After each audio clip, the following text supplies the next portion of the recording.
കടകരപ്പള്ളി സ്വദേശിനി ബിന്ദു പത്മനാഭനെയും ചേർത്തല നഗരസഭ 7-ാം വാർഡ് നെടുമ്പ്രക്കാട് വെളിയിൽ ഐഷയുടെയും തിരോധാനത്തിൽ അമ്മാവൻ എന്ന് വിളിക്കുന്ന സെബാസ്റ്റ്യനെതിരെ ക്രൈംബ്രാഞ്ചിന് നിർണായകമായ സൂചനകൾ ലഭിച്ചുവെന്ന് റിപ്പോർട്ട്. സെബാസ്റ്റ്യന്റെ സുഹൃത്ത് ഫ്രാങ്ക്ലിനെ ഉടൻ കസ്റ്റഡിയിലെടുക്കും. ഐഷയെ കൊട്ടേഷൻ സംഘത്തെ ഉപയോഗിച്ച് കൊലപ്പെടുത്തിയെന്നും സെബാസ്റ്റ്യൻ നേരിട്ട് ഇതിൽ പങ്കുചേർന്നില്ലെന്നുമാണ് സൂചന.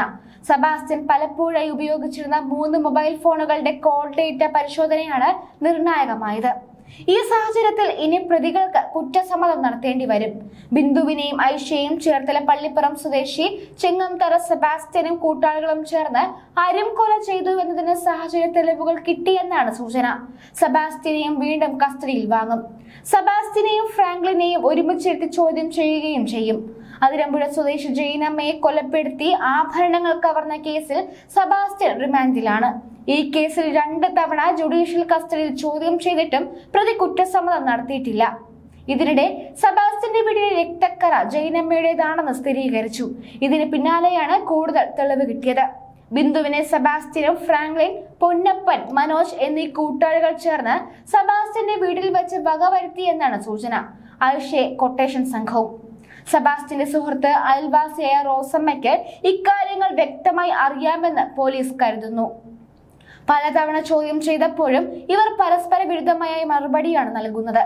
പള്ളിപ്പുറത്തെ വീട്ടുവളപ്പിൽ നിന്ന് കണ്ടെടുത്ത അസ്ഥിയുടെ DNA ഫലം അടുത്ത ദിവസം പുറത്തു വരുമ്പോൾ കൊല്ലപ്പെട്ടത് ആരെന്ന് വ്യക്തമാകും.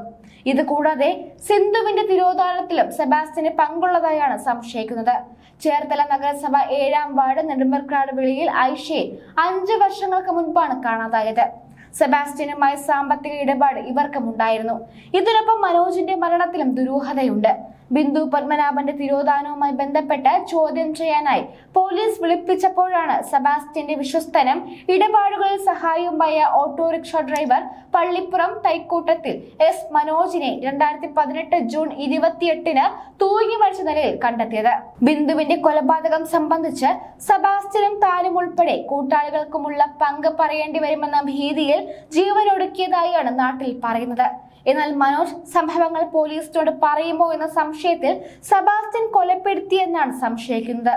സെബാസ്റ്റ്യനും ബിന്ദുവും പതിവായി യാത്ര ചെയ്തിരുന്നത് മനോജിന്റെ ഓട്ടോയിലായിരുന്നു. ബിന്ദു തിരോധാന കേസിൽ മനോജിനെ മുൻപും ചോദ്യം ചെയ്തിരുന്നു.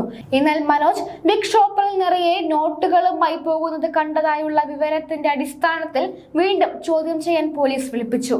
ഇയാളെ ചോദ്യം ചെയ്താൽ അക്കാലത്ത് ഒളിവിലായിരുന്ന സെബാസ്റ്റ്യനെ കണ്ടെത്തുന്നതിനൊപ്പം കൂടുതൽ വിവരങ്ങളും ലഭിക്കുമെന്ന് പോലീസ് പ്രതീക്ഷിച്ചിരുന്നു. ബിഗ് ഷോപ്പറിൽ കൊണ്ടുപോയത് അമ്മാവന് ലോട്ടറി അടിച്ച പണമാണെന്ന് സുഹൃത്തുക്കളോട് ഇയാൾ പറഞ്ഞിരുന്നു. സെബാസ്റ്റ്യന്റെ നാട്ടിലെ വിളിപ്പേരാണ് അമ്മാവൻ. വിവരം ലഭിച്ച പോലീസ് ചോദ്യം ചെയ്യാൻ വിളിപ്പിച്ച ദിവസം രാവിലെ വീട്ടിൽ മനോജ് തൂങ്ങി മരിക്കുകയായിരുന്നു.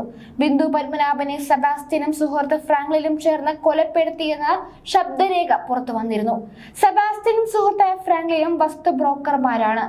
ദല്ലാളായ സോഡ പൊന്നപ്പൻ അയൽവാസിയായ കടകരപ്പള്ളി സ്വദേശി ശശികലയോടാണ് കൊലപാതക വിവരം വെളിപ്പെടുത്തിയത്.